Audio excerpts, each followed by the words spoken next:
Top 10 pinakasikat na congressmen ngayong 2025. 10. Si Patrick Michael Vargas ay nasasangkot sa issue ng kickback sa flood control project.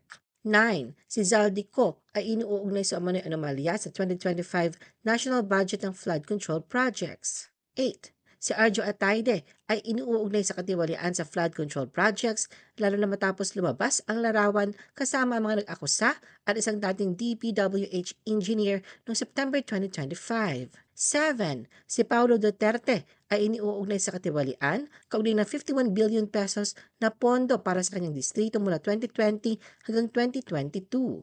6. Si Richard Gomez ay humingi ng public apology sa journalist noong September 2025 matapos i-dox sila sa social media dahil sa aligasyon tungkol sa flood control project. 5. Si Albi Benitez ay sinampahan ng kanyang estranged wife ng vowsy complaint.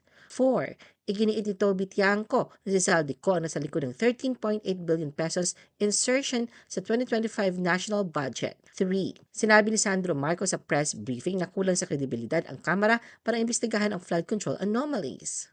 2. Ayon sa mga diskaya, si Martin Romualdez daw kasama si Zaldico ang utak sa flood control projects anomalies. 1. Matapos magbitiw sa NUP, iminungkahi ni Kiko Barsaga na isama si House Speaker Martin Romualdez sa investigasyon sa flood control anomalies.